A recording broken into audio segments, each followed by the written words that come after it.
The flames rolled over like crazy, the scorching air caused skin to burn painfully, and people inside the room screamed and fled. Outside, thick smoke billowed, and orange-red flames shot out from the windows of the house. Even a slight touch to the skin would get scorched. Shen Liguang quickly arrived at the scene of the fire, where numerous young men and women dressed in ancient costumes scattered in panic. Wu Xiaowu explained, "There's a group of Hanfu enthusiasts gathered here, and it seems the fire was accidentally caused during their activities." Shen Liguang was checking his fireproof suit while asking, "Is the power cut off?" Wu Xiaowu nodded, "It's cut off." Shen Liguang said, "Xiao Wu, you go disperse the crowd. Qianjing and I will go inside to rescue people, others stay outside to fight the fire." "Yes. Firefighter uncle." At this moment, a boy grabbed Shen Liguang in a panic, so frightened he couldn't speak properly. "There are still people inside, my boss is still in there." "I know, I will get her out safely." Shen Liguang calmed the boy's emotions.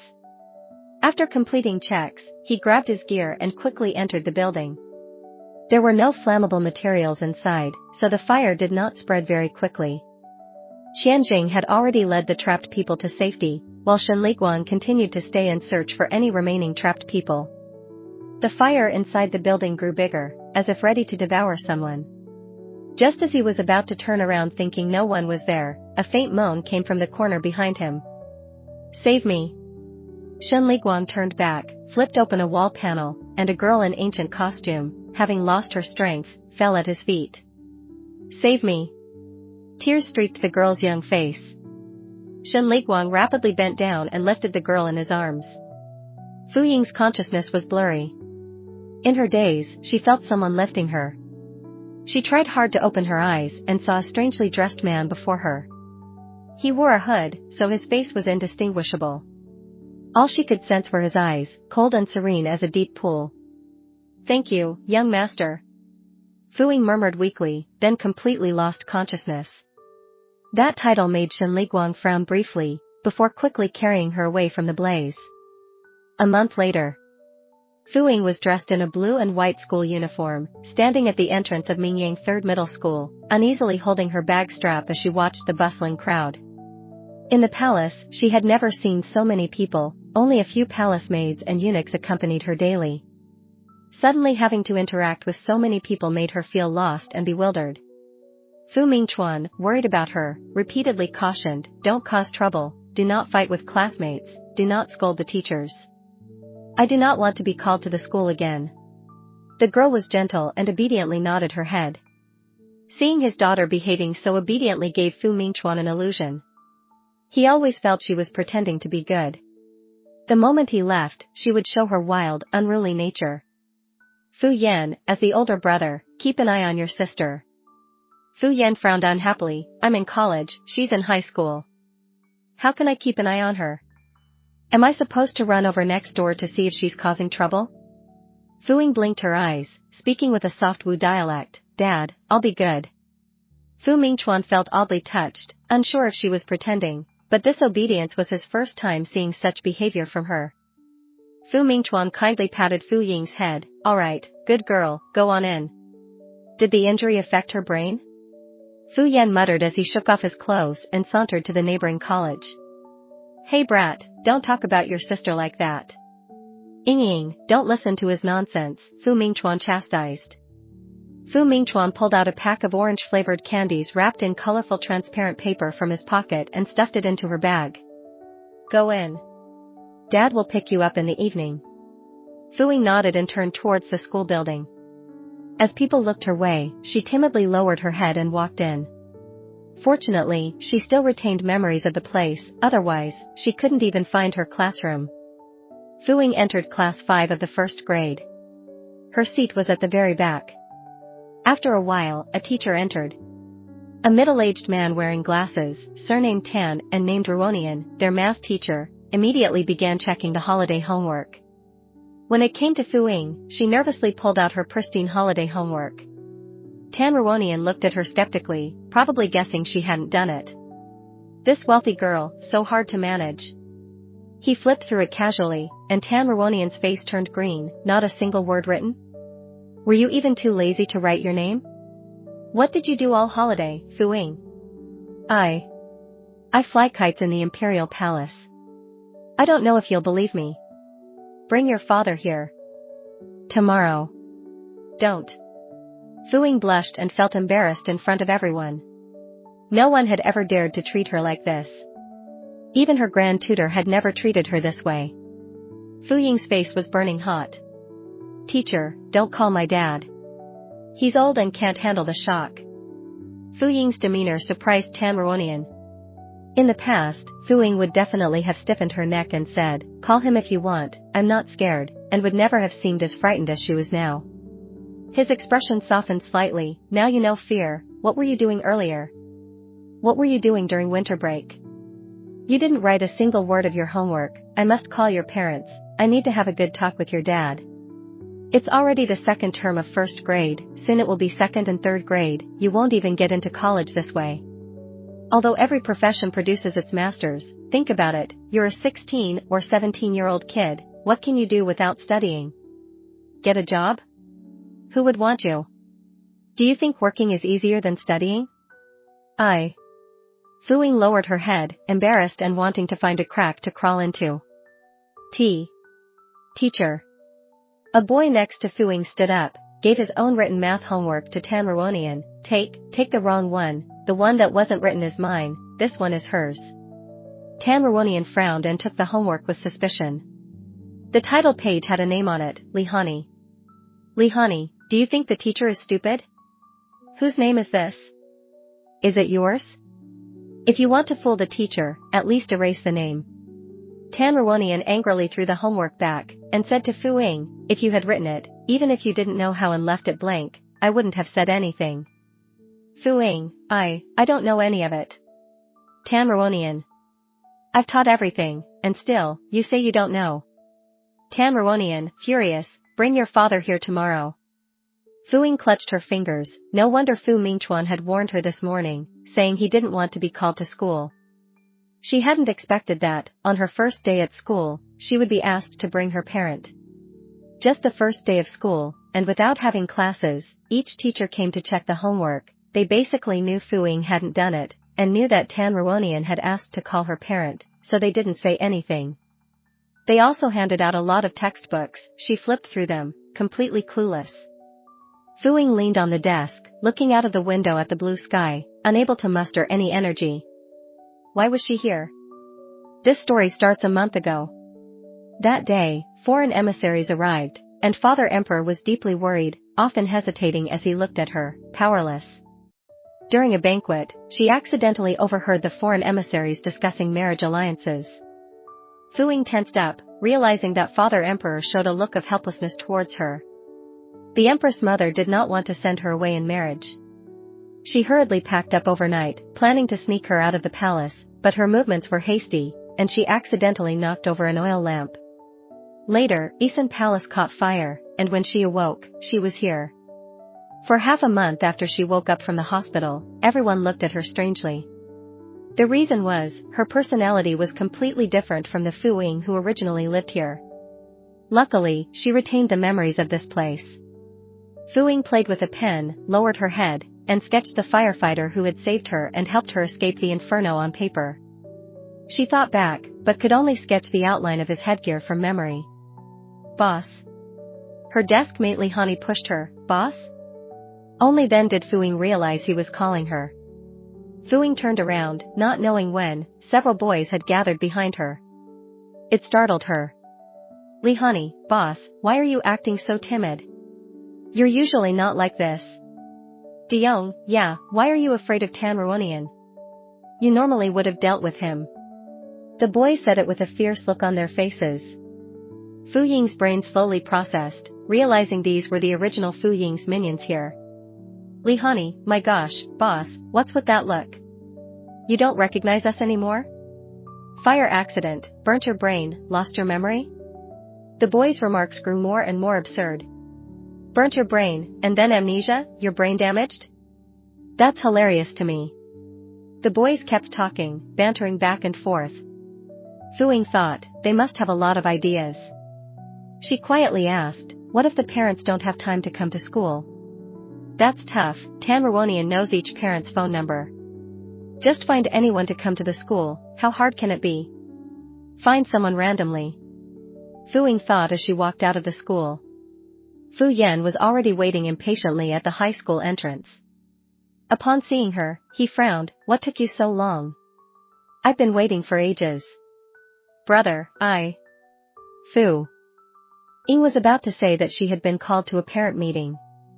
But before she could speak, someone came over, smiled at her, and said, Fu Yan, so this is your little drama queen sister, huh? Looks pretty obedient, like a little Lolita. Fu Yan ignored the person, stuffed his jacket into her hands, and said, wait here for Dad, I'm not going back first. Where are you going then? Fu Yan raised an eyebrow, his tone extremely irritable. None of your business, worry about your own pretty boy issues. With Fu Yan's jacket in her hands, she had no choice but to sit alone at the bus stop by the road and wait. She took out paper and a pen from her backpack, trying hard to remember what that firefighter uncle looked like. She was dazed that day and didn't get a clear look. In the end, she wrote down the words hero next to the drawing. After a while, Fu Mingchuan arrived. Fu Ying packed away the paper and pen into her backpack, got up ready to walk over, but bumped into someone as she turned around. Shen Liguang bit down on his cigarette, his head lowered, giving a sideways glance at the little girl in front of him. Fu Ying was stunned. Looking up at him. He was so tall. If he were in the imperial palace, he would definitely be a general. Having waited a while without an apology, Shen Liguang pinched the cigarette in his hand, and smilingly said, little girl, you should apologize when you bump into someone. Only then did Fu Ying realize, and while pinching the edge of her school uniform, she inclined her body towards Shen Liguang, young master. Shen Liguang raised his intonation, smiling. Young master? What a unique way to address someone. She must be a quirky one. No, I mean, brother, sorry, I didn't see you behind me. Fu Ying hurriedly corrected herself. The moment she got nervous, she had forgotten that's not how people are addressed here. Shen Liguang glanced at the number 7 bus that had stopped, put out his cigarette, and told Fu Ying, be more careful next time. And then he boarded the bus. After the bus left, Fu Mingchuan parked his car in front of her. Seeing Fu Ying alone, Fu Mingchuan frowned and asked, where's your brother? Fu Ying thought of how Fu Yan had been fierce to her, blinked her black eyes looking particularly harmless. Dad, he asked me to tell you to mind your own business about pretty boys. Sure enough, Fu Mingchuan got angry. That rascal, not causing anything but trouble all day. Your eldest brother will be home tonight, and he's still out running wild. Let's see how I deal with him when he comes back tonight. After Fu Mingchuan vented, Fu Ying hesitated whether to tell him about being called to see the head teacher or not. Fu Ying hung her head, her slender fingers tightly clutching at her clothes. Suddenly, Fu Mingchuan asked her, how was the first day of school? Didn't cause trouble for Dad, did you? No, no trouble, it went well. Fu Mingchuan felt relieved. That's good, Daddy will reward you when we get home. Lately, I've noticed you watching lots of loot videos on your phone, so Daddy bought one for you. Hearing Fu Mingchuan say this, Fu Ying was even more unsure of how to tell him. This dad, he's even better to her than Father Emperor. When it was almost time for dinner, Nanny Wu called Fu Ying downstairs, and only then did she notice that her eldest brother Fu Yi had come back. She had been here for a month, and only saw Fu Yi once when he visited the hospital, and he never came back after that. He and Fu Yan were the same, neither liked her much. Fu Ying's thoughts wandered as she sat down at the dinner table, her knee bumping against the table, causing the tableware to shake. Suddenly a hand reached out to stabilize the hot soup that was about to spill. Fu Ying raised her little head and met a pair of smiling eyes. She recognized him. Yes, it was the brother from the bus station. Fu Yi looked up and asked Shen Liguang, you didn't get scalded, did you? Only then did Fu Ying realize that the whole bowl of hot soup had spilled over his hand. His hand was scalded red, yet his face bore no expression, as if it didn't hurt at all. He took out a tissue and wiped it off. It's okay. So, he was acquainted with his brother. Fu Mingchuan, looking at Shen Liguang with immense gratitude, said, Liguang, thanks to you for what happened to Ying last time. I've always wanted to thank you in person, but you never had the time. today I finally managed to invite you over. Ying, hurry and thank your brother Li Guang. Blinking, Fu Ying suddenly realized that the man beside her was her lifesaver. She stood up, not knowing how to express her gratitude for being saved, so she politely bowed to Shen Liguang. Thank you for saving my life. Shen Liguang's eyes curved. You're welcome. Fu Mingchuan said with a smile, Liguang, don't be shy with your first meal at our home, make yourself at home. Shen Liguang nodded politely, thank you, Uncle Fu. Fu Mingchuan was in a good mood, laughing, let's eat, don't be shy. When Fu Ying was at the imperial palace, the empress taught her to eat quietly. She lowered her head and ate her food as quietly as a cat without making any noise. They chatted at the dinner table while she listened silently. From the conversation, she learned that this brother's name was Shen Liguang, and like her elder brother, he was a firefighter. He and her elder brother had been friends for years, with a very solid relationship. Her silence at the table, however, drew Shen Liguang's attention. He watched her fluffy little head buried in the bowl and couldn't help but find it amusing. Aren't you the one who said your sister was too lively? She seems pretty quiet to me. Fu Yi glanced up and took a brief look at Fu Ying. Who knows? Perhaps she's pretending? Fu Ying. Fu Mingchuan, not pleased, defended his treasured daughter. Nonsense, your sister has always been a lady. Fu Ying listened to the faint laughter beside her, her little face blushed. She was always like this. Not pretending. Please, say no more. Fu Ying didn't tell Fu Mingchuan about her teacher's request to see her parents.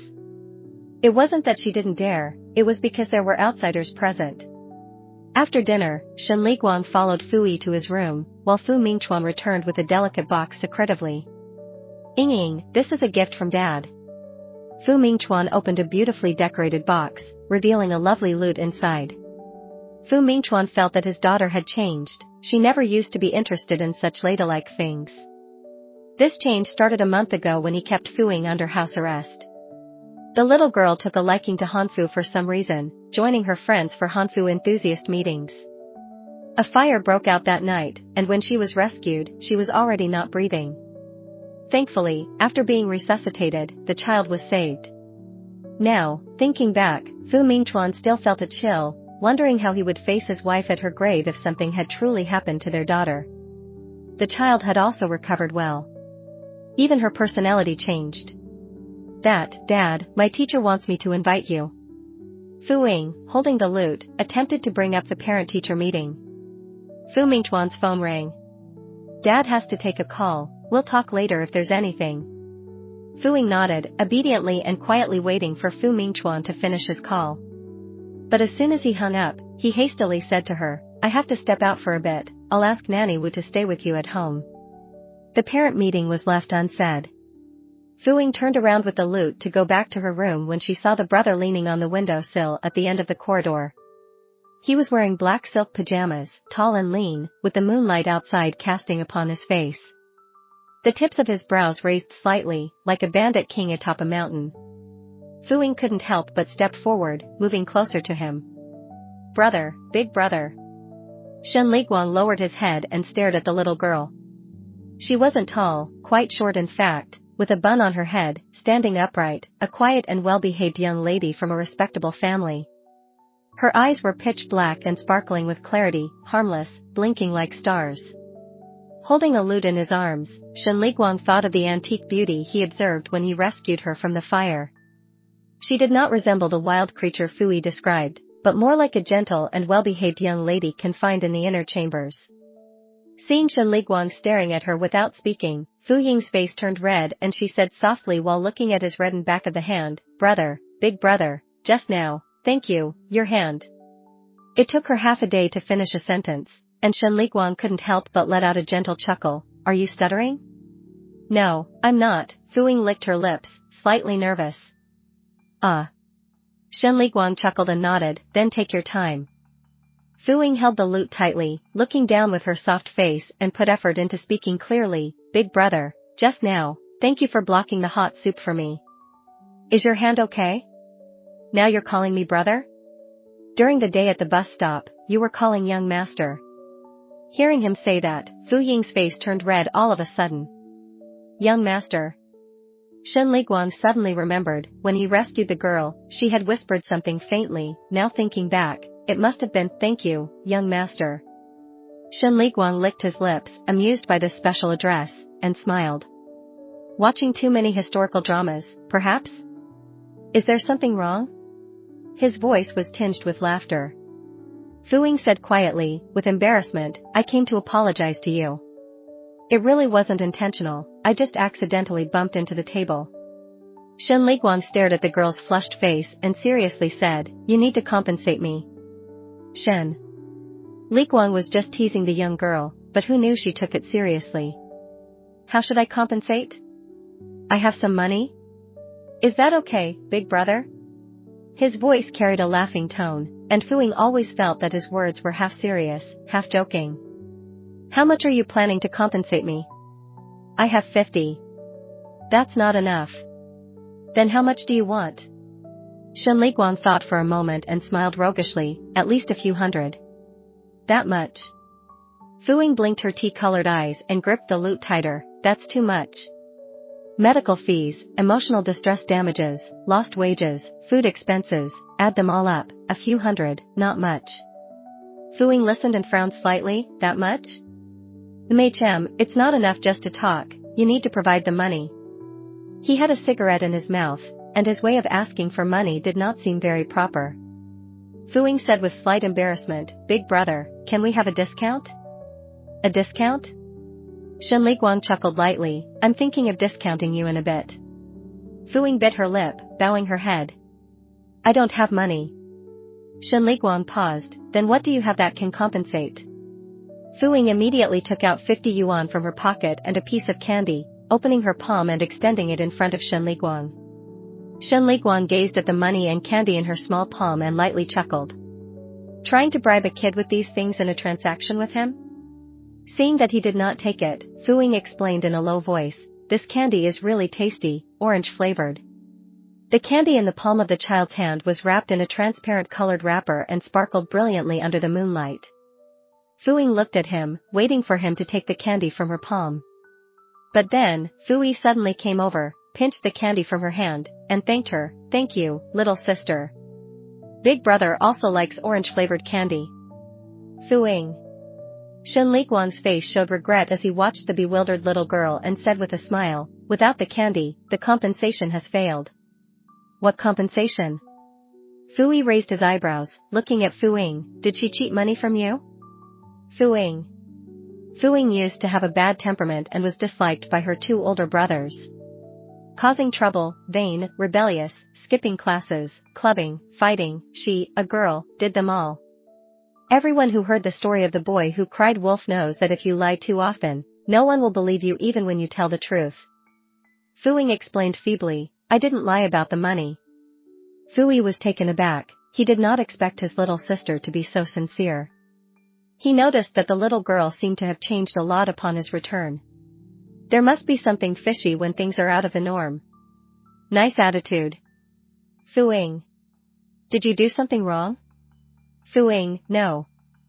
Fu Ying tilted his head, looking at her, obviously disbelieving. Did you get called to school for puppy love? Fu Ying. Being chatty during class and got called in? Fu Ying.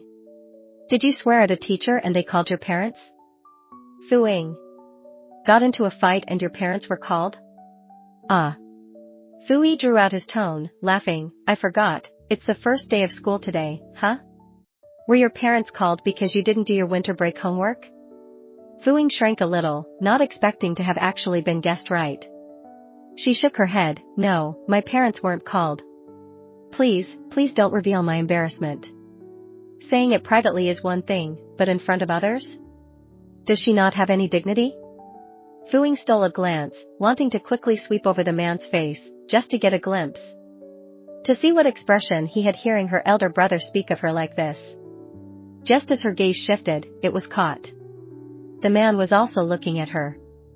Fu Ying immediately felt her whole body heat up, wanting to escape from there.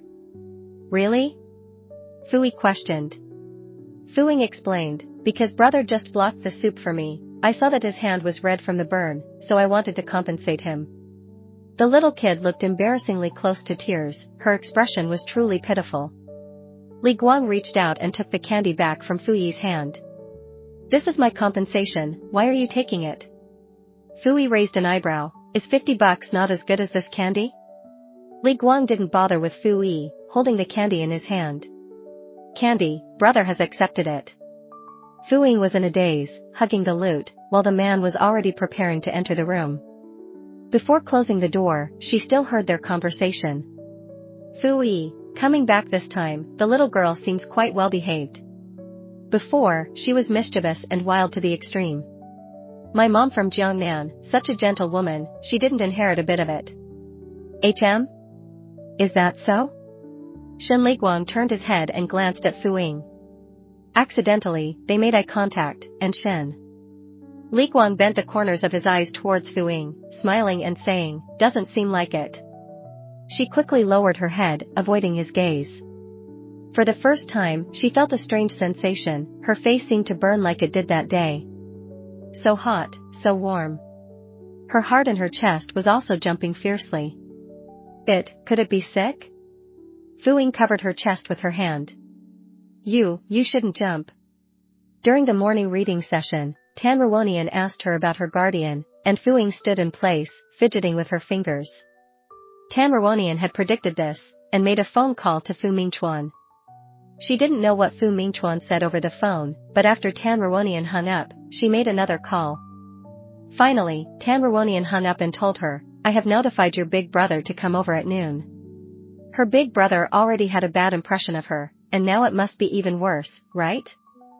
Fu Ying sighed deeply and returned to her seat. At noon, she waited for her big brother at the school gate. But the person who came was that man. Fu Ying looked up at the newcomer, somewhat at a loss. Your big brother got called out on a mission, and I happened to be off duty, so they asked me to come over. Fu Ying nodded, oh. I am Shen Liguang, 25 years old, a graduate of B University, and a firefighter. Fu Ying looked at him with confusion. Shen Liguang chuckled softly, we should get to know each other a bit, right? Otherwise, when the homeroom teacher asks and you can't answer, they'll think you just brought someone randomly to get through it. Introducing himself was his way of getting acquainted. Fu Ying was a bit nervous. My name is Fu Ying, 16 years old, in the first year of high school, class 5. Alright, let's go to your teacher's office. It seemed like he was more familiar with the school than she was. He walked towards the office building without needing her to guide the way. Shen Liguang looked back, wanting to speak with the kid, only to see her just beginning to ascend the stairs, running towards him. Why are you running? Fu Ying stopped in front of him. You're walking too fast. It might have been the difference between now and the past. In her time, women walked very slowly. This habit, she would gradually change in the future. Oh. There was laughter in Shen Liguang's voice. Fu Ying didn't know what he was laughing at, but when he did, his face took on a mischievous air. Shall we go in together? Fu Ying nodded gently, her eyelashes trembling. She didn't say much, her demeanor was demure as she followed the man into the office. Teacher. Seeing Tan Ruonian, Fu Ying called out softly. Who is this?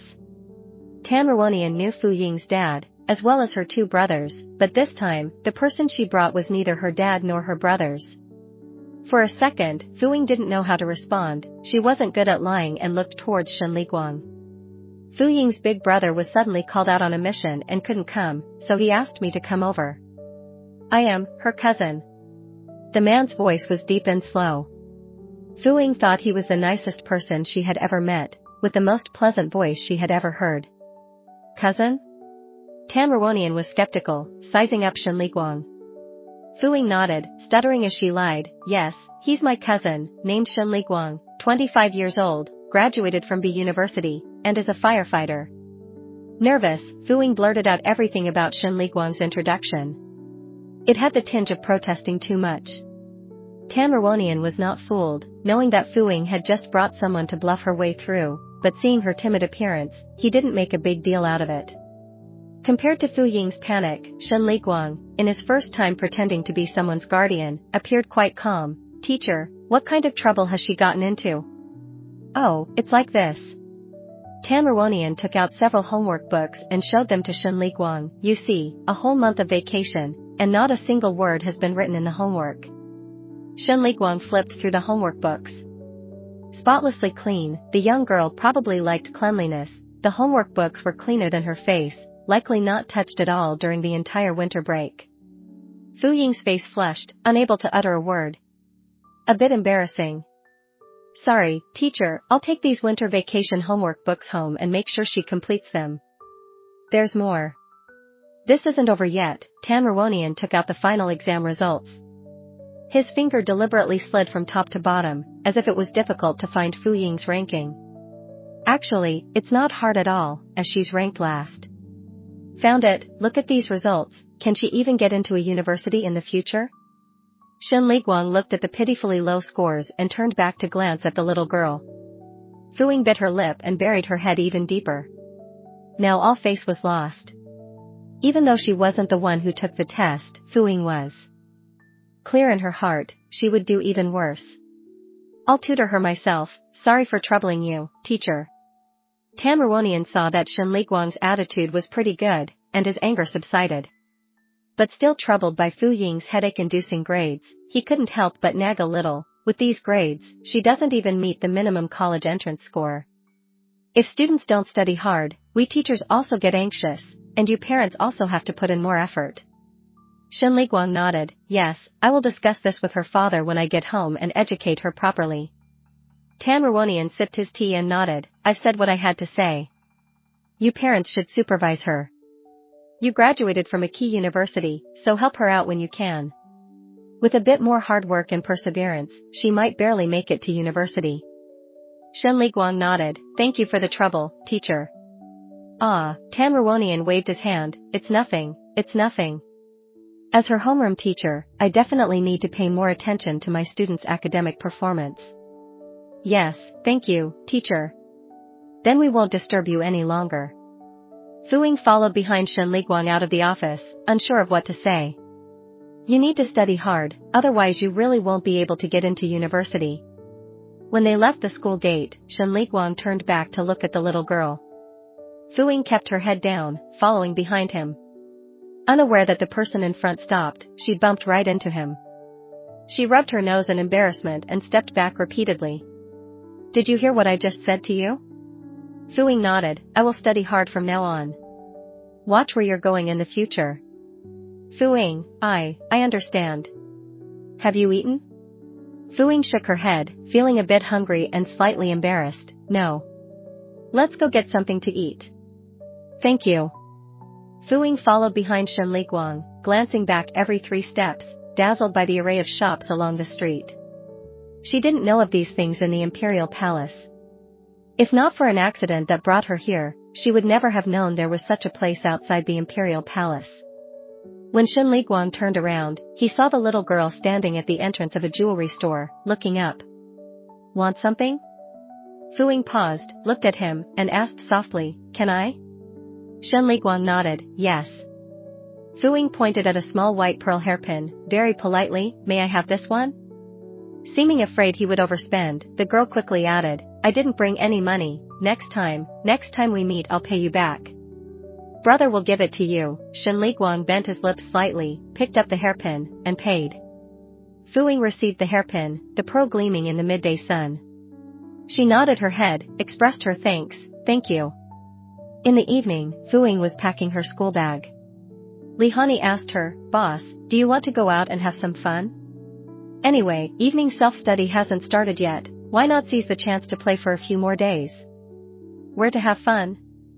Fu Ying raised her eyes and looked out the window, seeing the high-rise buildings outside. She had been here for over a month, spending the first half in the hospital and the latter half mostly staying at home, never going out to play. She found this place very interesting, completely different from the Imperial Palace. She felt apprehensive inside. Is there any fun place? The usual spot. Li Hani hung his head, muttering, Boss, you couldn't really have fried your brain, right? Why have you changed so much? You don't seem like yourself at all. Another boy, Du Yong, also gathered around and said, Right, boss, can't you bring out your former prestige? Take us to fight. Fu Ying knew what the original Fu Ying was like. Anyway, she was very different. It was hard for Fu Ying to imitate her personality and create problems everywhere. A person can change anything, even their personality, it just takes time. She was a princess raised with affection inside the deep palace, but she had seen manipulations and scheming. Her mother had protected her well. With many rules in the palace, one who is confined too long will always yearn for freedom. She originally thought that Father Emperor loved her and she would be worry-free, at least in terms of marriage. She could marry the man she liked, but unexpectedly, Father Emperor wanted to send her off for a marriage alliance. "Boss, are you coming or not?" Du Yang's voice brought Fu Ying back to the moment, her fingers pinching the strap of the school bag, shaking her head. "I don't provoke others if they do not provoke me, forget about fighting." Hearing this, Du Yang looked incredulous. "Boss, you didn't used to say this, you told us before to fight whoever we dislike, since your family has money and can afford to compensate." Such thoughts, these values, no wonder her two older brothers didn't like her much. Despite being the youngest at home and should be the most pampered, instead, Fu Ying always causes trouble, making her brothers feel a headache at the sight of her. Yearning for freedom has nothing to do with fighting. She shook her head. "No thanks, you guys go ahead." Fu Yan watched Fu Ying talking and laughing with the two boys, frowning deeply. No wonder no one came out when waiting at the door for so long. They were still lingering around the school. Indeed, still up to no good, just a bit older and already talking about love. Watch him not going home and telling Dad. Beside him, Ying Haoyang jokingly said, "Your little sister is quite pretty." Fu Yan scowled. "Put away your sleazy thoughts, she's only 16 years old. Sooner or later she will grow up." Fu Yan cursed silently and yelled toward the classroom, "What are you still doing not going home?" The impatient voice at the door made Fu Ying turn her head and realize her little brother had come. She quickly packed up her school bag and waved goodbye to Du Yong and Li Hani. "My little brother is here, I have to go first. Next time take me out with you." Du Yong and Li Hani, who were familiar with Fu Ying's little brother, had been frightened by Fu Yan numerous times. They immediately slung their school bags and sneaked out the back door. "Is it puppy love?" Before Fu Ying reached the door, the impatient Fu Yan directly walked up to her, roughly grabbing her school uniform. Fu Ying bit her lip, the fabric of her clothes hurting her. Brother, I didn't." "It better not be." Fu Yan threatened viciously, "If I find out, I will tell Dad." Fu Ying's impression of her two brothers was based on the previous Fu Ying's feelings. However, from her interaction, she realized that her little brother Fu Yan had a bit of a violent temper, bullying her at the slightest disagreement. "Fu Yan, be a bit kinder to your little sister. How old is she? How old are you?" A 20-year-old man, only knowing how to bully your sister. Ying Haoyang couldn't stand it any longer. The little girl was short and seemed feeble. Fu Yan at 1.80 meters, towering so much taller, the little girl couldn't withstand his rough handling. Ying Haoyang felt pity. "I'm disciplining my own sister, what's it to you? Get lost." Ying Haoyang helplessly shrugged his shoulders, sympathetically said to Fu Ying, "Ah, little sister, your brother is powerless to help." Fu Ying was grabbed by Fu Yan, stuffed into the car. Regarding the identity of a second-generation rich kid, Fu Yan had a tight grip on it. A luxury car is a symbol of status. Buckle your seatbelt. Oh. Fu Ying, her mind in a daze, turned to look for the seatbelt. Fu Yan, growing impatient, reached over and fastened it for her. "You're not right in the head." Fu Ying did not retort. Fu Yan was surprised. Usually, if he said such a thing, Fu Ying would be jumping and scratching like a wild animal, but now, she just quietly lowered her head, saying nothing. So obedient, it's unnatural. It must be an act. Her sudden docility meant she was surely up to no good. Fu Yan raised his eyebrows, deliberately provoking her. "What's wrong? Lack of oxygen damaged your brain? With that brain of yours, if it's any worse, wouldn't you be an idiot?" Fu Ying. Fu Yan, ? Fu Yan suddenly felt the futility like punching into cotton. No matter how he provoked her, Fu Ying remained silent. He really didn't believe Fu Ying could keep this up forever. He suddenly braked, took out 100 yuan from the car, and threw it at Fu Ying, pointing to a nearby pharmacy. "Go, buy me a box of condoms." Fu Ying was stunned for a moment. Although she came from ancient times, she had modern memories. Being 16 years old, she understood everything. She knew what condoms were. Bro, it's for your use, you go. You're turning the world upside down, aren't you? If you don't go, I'll drive to the outskirts and leave you there. I'll go home and tell Dad you made me buy that stuff. Fu Yan couldn't help but laugh. You think I'm afraid of you tattling? So what if I, a 20-year-old adult man, have a girlfriend? I'll tell Dad you have a boyfriend. Question mark.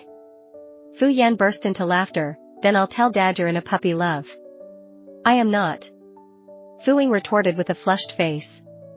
Fu Yan scrutinized her. Then what were you doing not coming home after school and hanging out with those two stinky boys? Fu Ying countered. Have you ever seen a love triangle so peaceful? Fu Yan felt insulted in his intelligence, not expecting his little sister to become so sharp-tongued. Unable to win the argument, he got irritated and took off the hairpin from her head. Have I ever seen this hairpin before? Is it new? Fu Ying reached out to snatch it. Fu Yan easily dodged. Go buy the condoms, and you can have this back. Under Fu Yan's threat, Fu Ying was defeated. With a face full of anger, annoyance, and reluctant submission, Fu Ying said, I'll go. Fu Yan looked at Fu Ying in astonishment, not expecting her to compromise so quickly over just a hairpin. Fu Yan examined the hairpin closely. It had no diamonds, no gold trim, nothing special at all. Fu Yan, skeptical, watched the small figure approaching the pharmacy. According to his understanding of Fu Ying, the girl would definitely buy some brain treatment medicine for him. Fu Ying moved towards the pharmacy while thinking about how she should start the conversation. Everyone must be looking at her with astonishment, certainly thinking that a kid her age should not be up to no good. Such a young age and already coming to buy that. What does the young lady need? Without realizing it, she had entered the pharmacy, and the saleswoman welcomed her with a smile and gently asked her. Fu Ying hadn't figured out what to say yet and was momentarily choked up. I want. Fu Ying stared at the boxes of condoms on the counter, raised her tiny hand gently, and pointed her finger at the box. This. You're buying this? Right after she spoke, a deep voice with heavy panting sounded beside her. Fu Ying looked up and unexpectedly locked eyes with Shen Liguang. Fu Ying's face instantly turned red to the tips of her ears, awkwardly uncomfortable. It's over, it's over. He must think she's a bad kid at such a young age. Her older brother kept speaking ill of her last night, and now she came to buy this. Isn't that proof of those words? Shen Liguang's cool eyes glanced at the boxes of condoms, then at her. Fu Ying felt panicked and uneasily shifted her gaze away. The man was dressed in a blue and brown firefighting suit, holding a helmet, his pant legs tucked into his boots, his head sweaty, his hand injured and still bleeding, and his face covered in soot. Just 10 minutes ago, he was rescuing people and putting out a fire at a fire scene. Fu Ying had never seen such a disheveled yet attractive man. His face showed no reaction, as if he didn't hear her explanation. He bought some gauze and disinfectant, and, incidentally, bought her the box of condoms too. Let's go. Fu Ying bit her lip and quietly followed behind him. Looking at his tall figure, Fu Ying tightly gripped her school uniform. Would he misunderstand? She really wasn't that kind of frivolous girl. This is for you. Fu Ying looked up at his extended hand. At the bleeding wound, he seemed not to feel the pain. Your hand. The glaring red blood flowed along his hand downwards. Last night, she saw those hands, well-defined, slender, fair, but now, those hands were blackened by fire and full of dirt. Fu Ying's face turned red, and when she reached out to take the item, she brushed against his rough-skinned palm, which scraped her a bit, and it stung slightly. It's bleeding. Shen Liguang indifferently glanced and said, accidentally scratched. Did Big Brother just fight a fire? Shen Liguang smiled, yeah. Somehow, when talking to the little girl, he couldn't help but sound a bit childlike. Fu Ying looked up at him, very seriously. Big Brother is a hero. Shen Liguang curved the corners of his mouth. This is Big Brother's duty. Why did Big Brother choose such a dangerous profession? Why? Ripples appeared in Shen Liguang's eyes. He hadn't expected the little girl to ask him such a profound question. Those images glinting with fire flashed before his eyes, those faces in pain, tears flowing, eyes filled with despair, the heart-wrenching screams, things he could never forget in his life. Shenli Guang just smiled faintly, because Big Brother wants to be a hero. This? Shenli Guang looked at the condoms, hesitated, and said, "You're still young. It's good to take protective measures, but don't do this again, at least wait until you're 18. Fu Ying's ears burned with heat. Let's go home, it's getting late. Fu Ying clenched the box of condoms tightly, unable to stop the urge to curse Fu Yan. There must have been a misunderstanding. Fu Ying, did you die on the way? In the car, Fu Yan, who had been waiting for a long time, grew impatient and shouted at Fu Ying as he got out of the car. Fu Ying frowned and hurriedly explained to Shenli Guang, "Brother, I swear these aren't for me, my little brother forced me to buy them for him." The little girl looked furious and serious, her efforts to prove herself were especially adorable. "I know, you're a good girl. Do you really think I'm a good girl?" Fu Ying was a bit surprised, she thought he would believe Fu Yi's words. Of course. Fu Ying's heartbeat involuntarily sped up, she didn't know why she felt this way. Whenever she saw this brother, she became weird. Seeing that Fu Ying still hadn't come over, Fu Yan frowned and said, "Fu Ying, do you believe I will leave you here?" Fu Ying looked back at Fu Yan, who was almost raging by the car, and said somewhat awkwardly to Shenli Guang, "Brother, I need to go home now." "Okay." Fu Ying ran a few steps, then turned back and waved at him. Shenli Guang watched the girl's vibrant youthfulness, his eyes slightly curving. He was really a bit envious. Seeing that Fu Ying had finally returned, Fu Yan frowned, "Who was that?" "A friend of Big Brother." Fu Ying, holding the item in her hand, emotionally threw it into Fu Yan's arms, "Take it and use it with your boyfriend." Fu Yan stared at the condoms in his arms for a moment, puzzled. "Fu Ying, did you really damage your brain? You weren't like this before." Fu Ying really didn't know how to explain. If she told Fu Yan that she was actually a princess from ancient times, he would definitely think she was crazy. She struggled to say, I want to learn to be good, is that so wrong?" Fu Yan disdainfully said, "Let's see how long you can be good."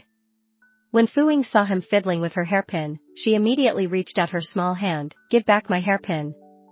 A broken hairpin has become a treasure, here you go." Fu Yan tossed it carelessly, then turned to get in the car. Fu Ying squatted down, picked up the hairpin, and checked it again, carefully placing it on her head.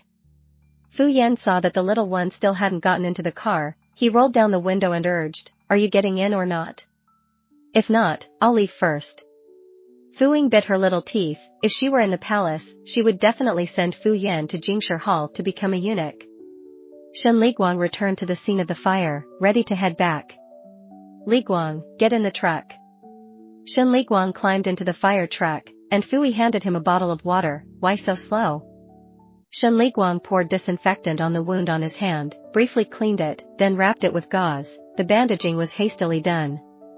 "I ran into your sister." Fu Yi furrowed his brow, glanced at the time. "At this hour, she should be off school, right? Why is she still out wandering around?" "Your brother had her, a young girl, go buy condoms." Fu Yi looked up, "She went to the pharmacy to buy condoms?" Hearing Fu Yi's skeptical tone, Shenli Guang calmly explained on behalf of the youngster, "It's not for personal use. I'll talk to my dad later, managing kids these days is tough." Fu Yi sighed, "Little sister is hard to manage, Fu Yan is no piece of cake either."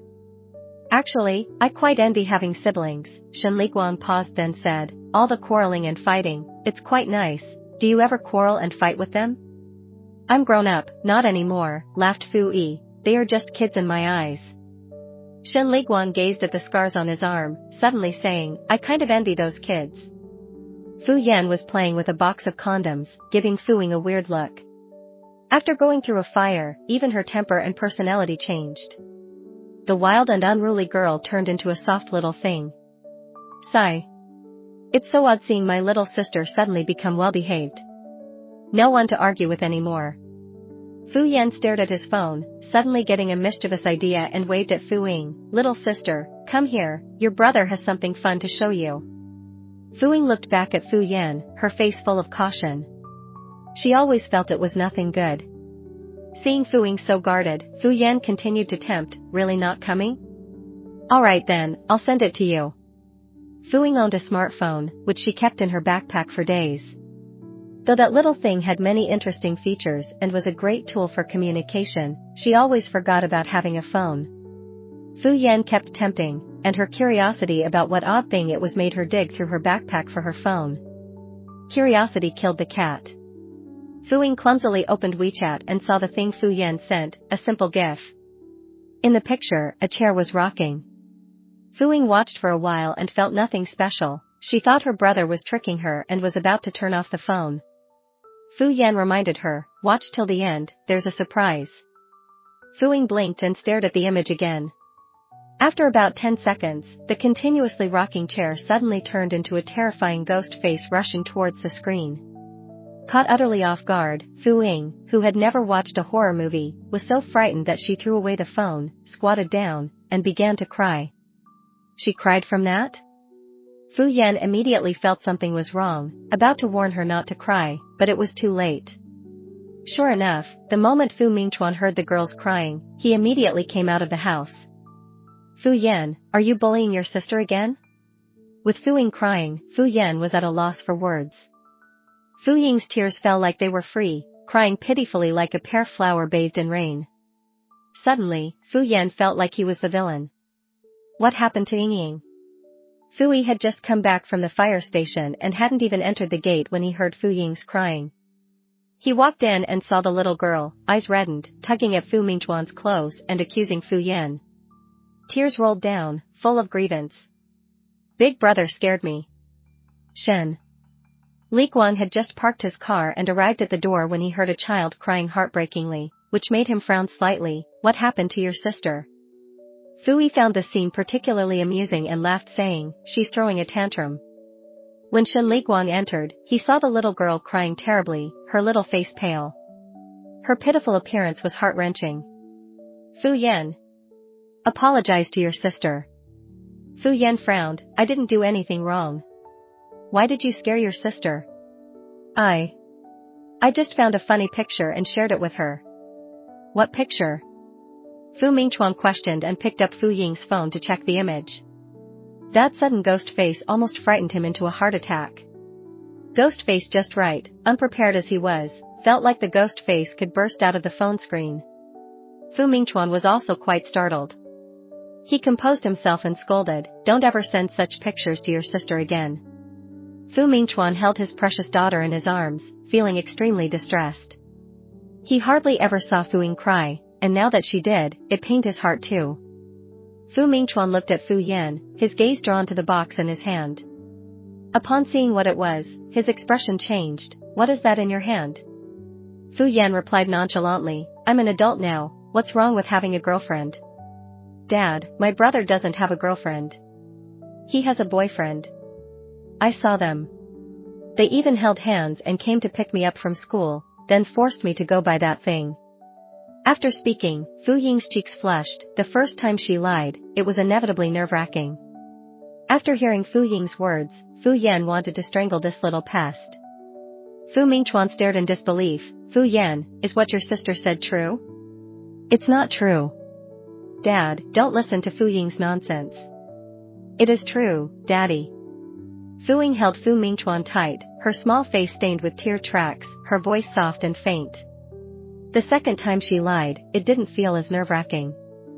Fu Yan realized that Fu Ying was trying to get back at him. Shen Liguang couldn't help but chuckle softly. "Your sister really knows how to spin tales." Fu Yi used to it said, "You believe me now? This is her usual behavior." "Interesting." Shen Liguang's eyes curved, his voice magnetic and tinged with a light laugh. After a while, Fu Mingchuan sighed and then said in relief, "If that is true, Dad won't interfere with you, as long as you are happy. You're grown up, I can't control what you do." "But why did you force your sister to buy that kind of thing? She's only 16 years old, what if others got the wrong impression?" "I did ask her to buy it for me, but I'm dating a girl." "Yen, Dad won't meddle in your private life as long as it's not chaotic. Just don't catch any diseases." Fu Yan was so frustrated that he didn't bother to explain. "Dad, am I really your biological child?" "Nonsense, of course, you are my biological child. But I do prefer daughters." Fu Yan.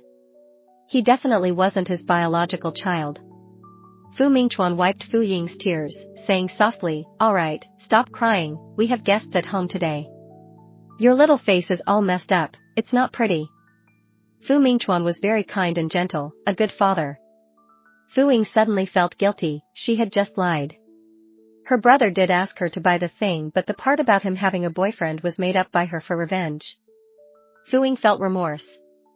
"Daddy, actually my brother doesn't have a boyfriend." "I know." Fu Mingchuan smiled, it seemed like he knew she was bluffing all along, but didn't blame her. He tenderly ruffled her hair and said, "Go wash your face quickly, your little face is all smeared." Fu Ying was stunned, so, Dad knew she was lying. She felt the guilt of being caught in a lie that made her face flush with embarrassment. "I'm sorry, Daddy, I won't ever make up things again. It was your brother who bullied you first, next time retaliate if anyone bullies you." Fu Mingchuan whispered, "Do not offend if not offended, do you understand, Ying?" Fu Ying nodded, "I understand. Good girl." Fu Mingchuan led Fu Ying towards the house. Fu Ying turned back, and looking at Fu Yan who was glaring at her, her gaze drifted to Shen Liguang at the doorway. Shen Liguang looked up, made eye contact with the little girl, and gave her a gentle smile. Those curved eyes were particularly striking. Fu Ying blinked, feeling a tinge of joy, then shyly looked away. He came again. Fu Ying sat on the floor, leaning over the coffee table to do her homework, with Fu Mingchuan teaching her patiently by her side. Fu Ying was quite intelligent, catching on with just a hint in some places. However, as she was writing, occasionally from upstairs came, "I've got the buff." Or, "Brotherly Guang is impressive, he got a pentakill." Or again, "Seize the dragon, let's end this in one push."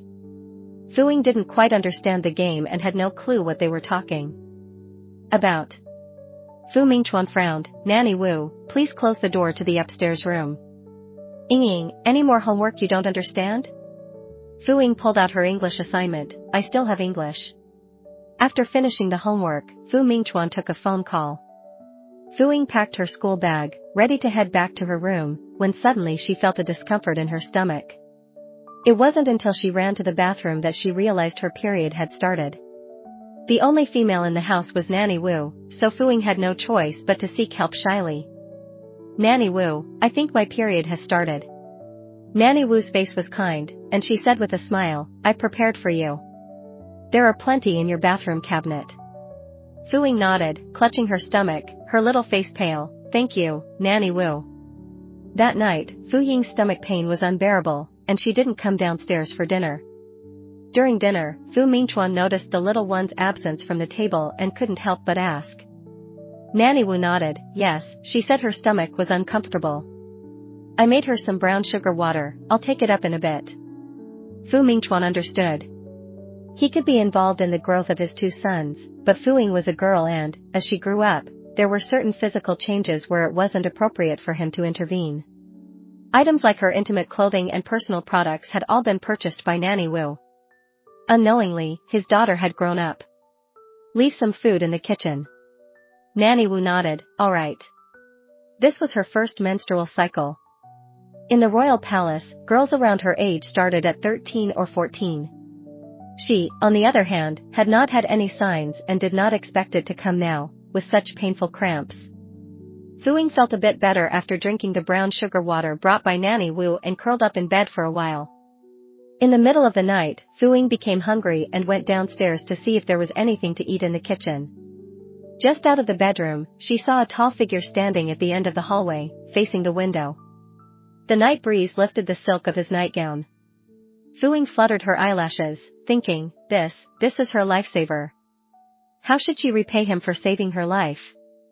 Apparently hearing her footsteps, the tall figure turned around.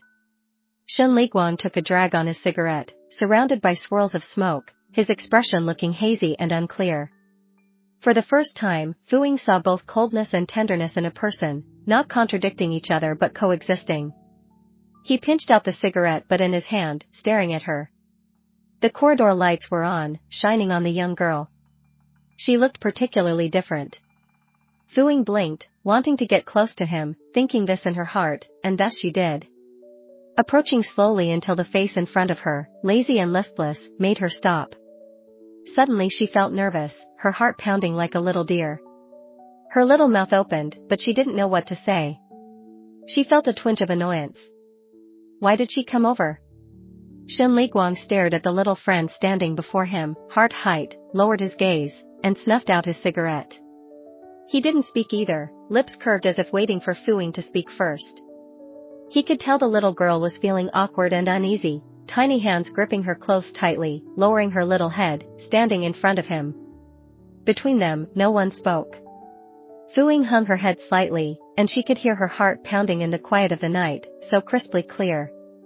Shen Liguang waited a moment, then unable to hear the little girl speak, couldn't help but ask, "What's wrong?" His voice was very pleasing to the ear, indescribably so. Fu Ying always felt a surge of joy whenever he spoke to her. "Aren't you going to sleep, brother?" "Smoking craving hit me.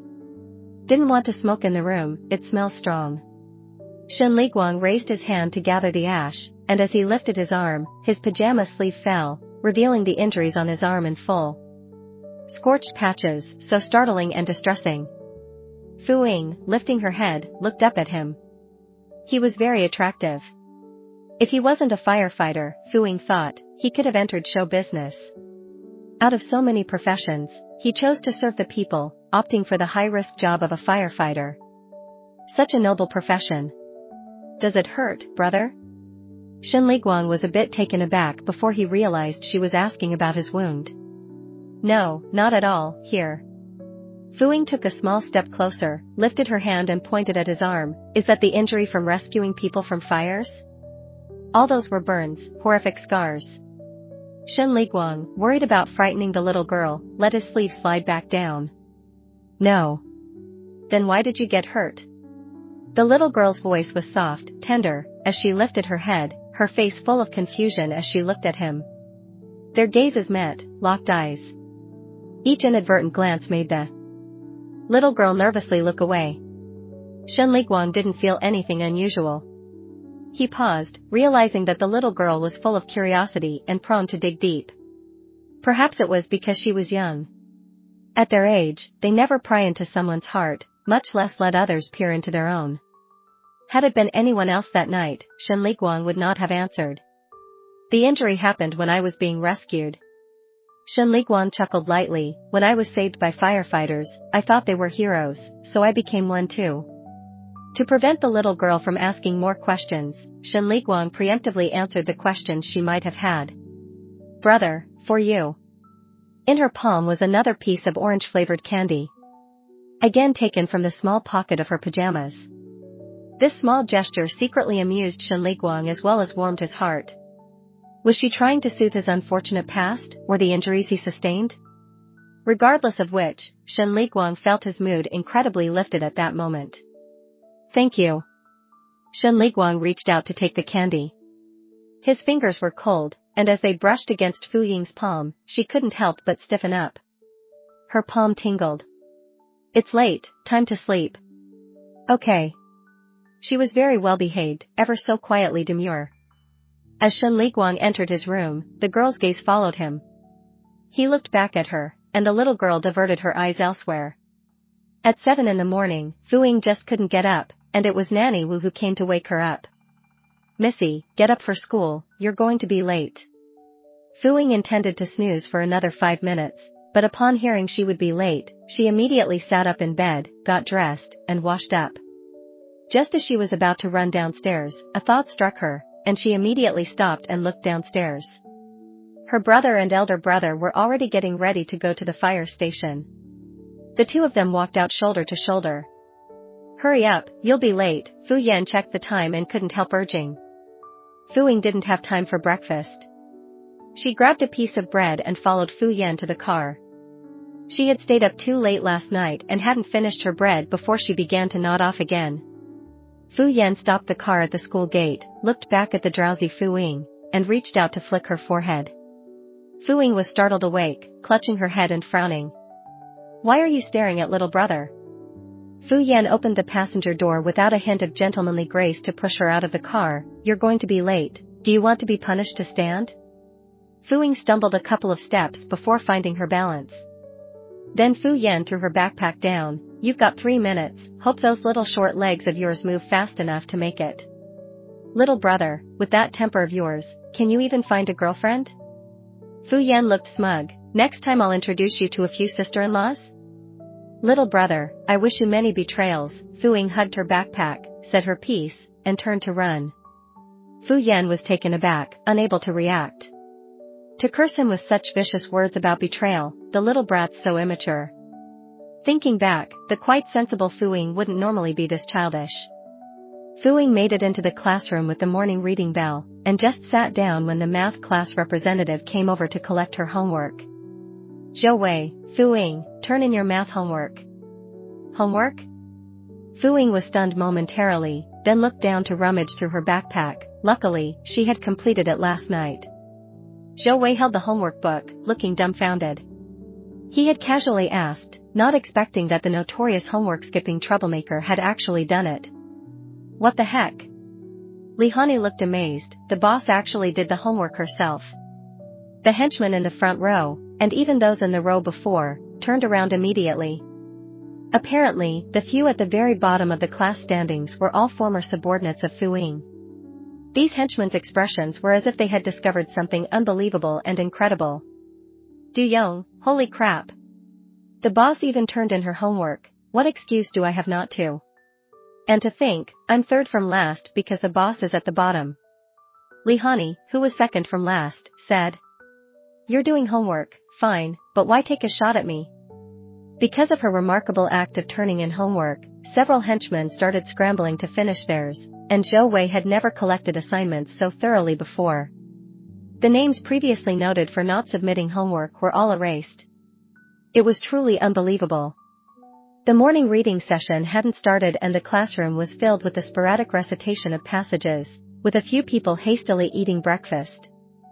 Fu Ying opened her textbook and pretended to read. Fu Ying, get out here. Suddenly, someone shouted from the classroom door. Fu Ying looked up and glanced towards the door. A tall, chubby boy was staring right at her. Fu Ying paused, then remembered he was from class 6, named Ni Dongming. Apparently, there was some bad blood with the former Fu Ying. Fu Ying, hurry up and come out. Seeing Fu Ying not moving, Ni Dongming shouted again, clearly a bit irritable. Boss, don't go. Before the summer break, you hit Ni Dongming, he said he'd seek revenge. The boss is different now. If it were before, Li Hani wouldn't have stopped her. But look at now. The boss used to never wear such a docile bun, now, she does. She never wore the school uniform, now, she does. She always spoke in a loud voice, now, she's soft-spoken. Letting the boss go now would probably result in her being beaten to tears. Fu Ying was scared. The former Fu Ying was so arrogant and always caused trouble. Now it became her problem. The school year had just started for less than a week, and enemies were already knocking at the door. But she's not that Fu Ying, she doesn't know how to fight. Several henchmen looked at her with such cowardice eyes. Fu Ying didn't know how to explain to them that she's not actually their boss. Wow, Fu Ying, you still wear these little girl things? The hair clip in Fu Ying's hair was suddenly taken by Ni Dongming. Give me back my hair clip. Fu Ying immediately stood up to reach for it, but she was too short to even get close. Kneel and call me daddy, then I'll give it to you.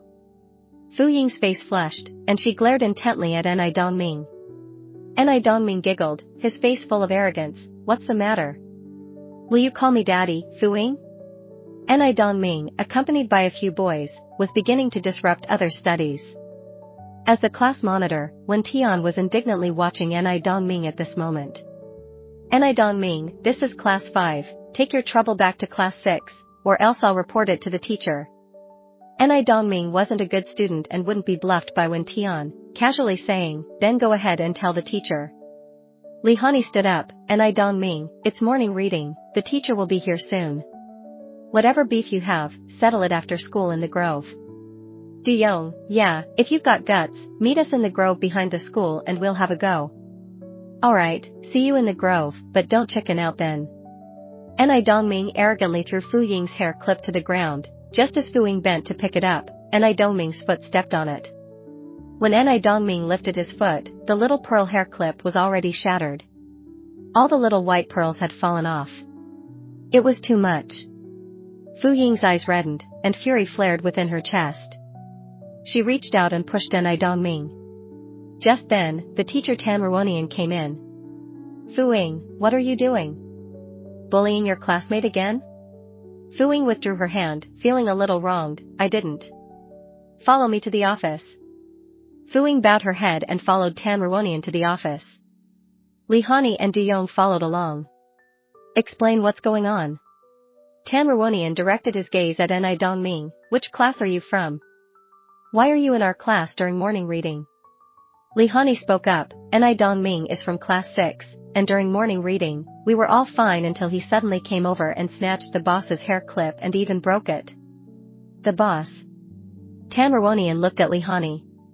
No, I mean, it was Fu Ying's hair clip. Li Hani, in a moment of anger, reverted to their private nickname. Du Yong, you can't blame Fu Ying. Li Hani and I can both vouch that it was Enai Dongming who broke Fu Ying's hair clip that led her to push him. Enai Dongming defended himself. Teacher, it's because your class Fu Ying has hit me before that I came over to class 5. You're a student from class 6, and coming over to class 5 during morning reading. I'll inform your teacher about that. But this incident isn't Fu Ying's fault. You should repay her for the broken hair clip. Enai Dongming hung his head, saying nothing. Tan Ruonian looked up at Fu Ying. Have your parents come by tomorrow? After school, a slender figure sat at the bus stop, head hung low, looking particularly distressed.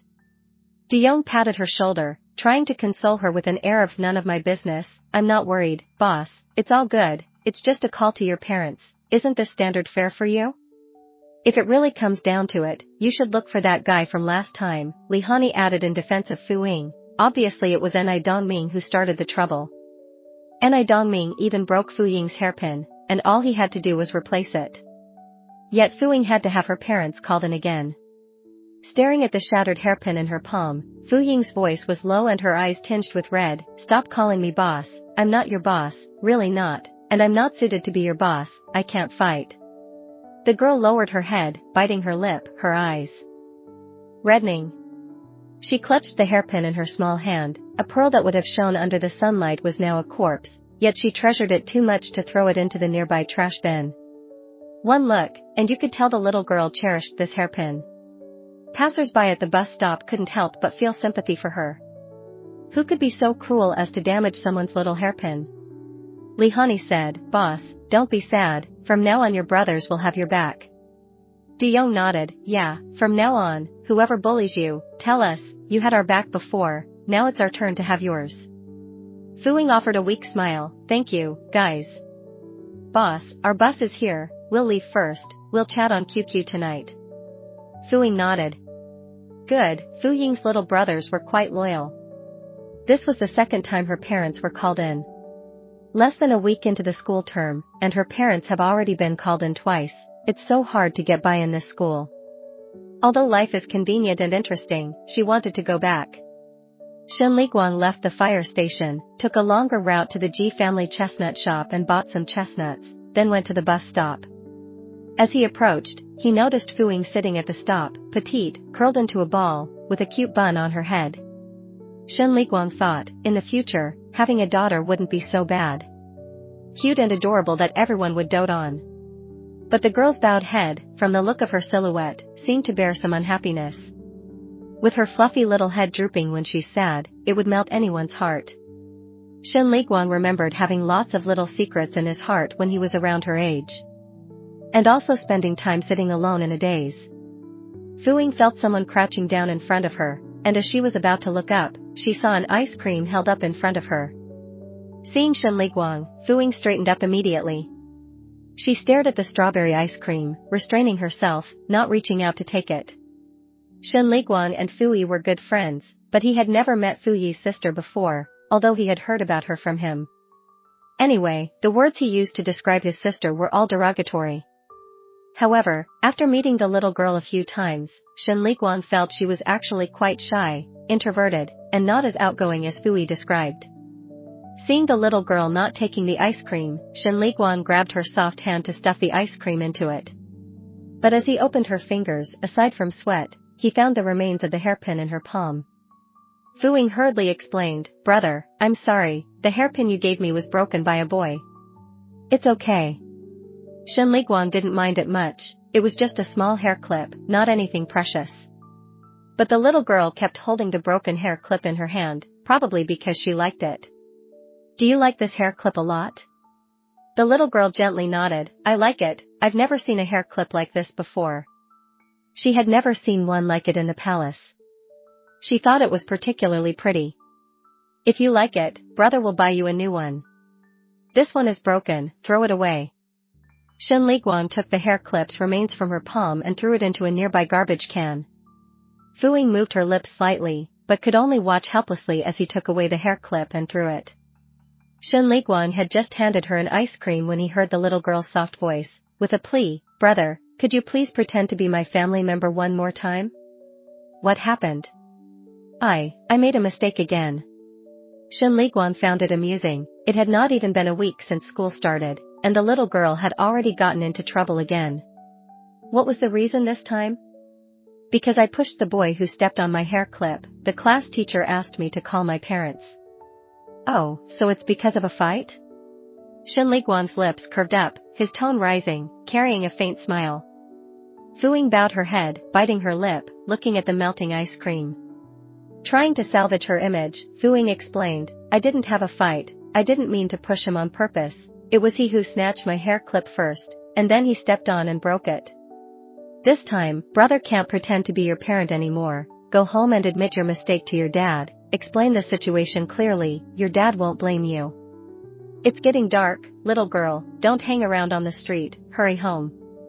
Fu Ying gently nodded, Shen Liguang's eyebrows and eyes lifted slightly, and the evening sun cast an orange glow on his face, softening his originally hard facial contours. His cold eyes held a bit of rogue charm, with a tease at the corners, causing Fu Ying to be all flustered. Soon, the bus number 7 arrived. Shen Liguang patted her little head gently, "Get home early." "Okay." Fu Ying watched him get on the bus, and watched the bus go further and further away. She got up and ran back to the garbage can, hoping to find the remains of the hair clip, but the can emitted a strange smell with lots of garbage in it. Fu Ying stirred with a stick, but couldn't find it. The clip probably fell through the gaps into the garbage. Fu Ying could only return to the bus stop, when she suddenly thought of something. She now stood in front of the bus stop looking at the bus routes. The number 7 bus mostly passes through the industrial park, with only one residential district on the way. She wondered if that brother lives there. Xinghe Avenue, Xinghe District. Fu Ying silently noted this neighborhood in her mind. Shen Liguang glanced up, looking at the small eatery not far away, extinguished his cigarette, then walked over. Li Rulan was moving beers, the shop was doing good business, and someone was calling out for beer. "Boss, bring over 2 bottles of beer." "Coming up." Shen Liguang responded with a shout, immediately stepping forward to take over. "Mom, let me." "Back already? You don't have to be on duty?" "Yeah, not tonight." After Shen Liguang served the beer to the customers, he took out the chestnuts he had bought. Li Rulan's eyes were soft and her smile was brilliant. "Ah? Sugar-fried chestnuts, you went to Ji Family Chestnut Shop again?" Seeing Li Rulan's surprised joy like that of a child, Shen Liguang couldn't help but laugh. "Why are you like a kid, having bought it so many times, you get this happy every time, don't you ever get tired of it?"